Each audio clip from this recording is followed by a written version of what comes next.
The world is waking up to AIPAC's grip on the US Senate. But here in Australia, our Senate is just as aligned, and no one's talking about it. We have senators who visit Israel, then vote in its interests every time. Not yours. Not Australia's. This isn't diplomacy. It's onboarding. But there's a difference. Some senators visit Israel and still vote against its interests. They stand for Australia first.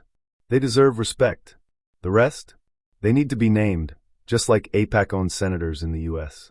Here's who they are and what they voted for. Senator Raphael Ciccone visited Israel with AIPAC.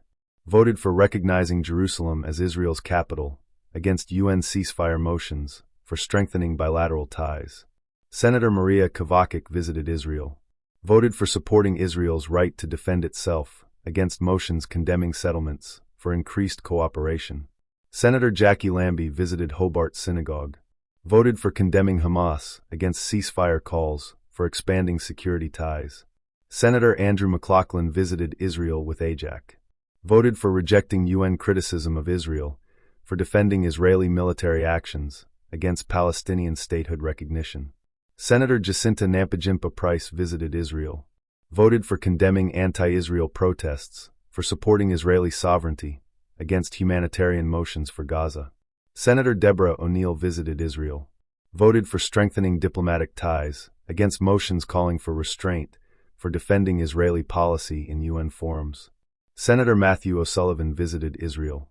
Voted for supporting Israel's right to retaliate, against motions for ceasefire, for expanding trade and defense links.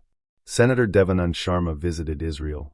Voted for condemning Hamas, for defending Israeli strikes, against motions supporting Palestinian aid. Senator Dean Smith visited Israel. Voted for supporting Israeli hostages, against UN criticism, for expanding bilateral cooperation. Senator Penny Wong visited Israel. Mixed record, condemned Hamas, pledged humanitarian aid, opposed unilateral recognition of Palestine. This pattern is clear.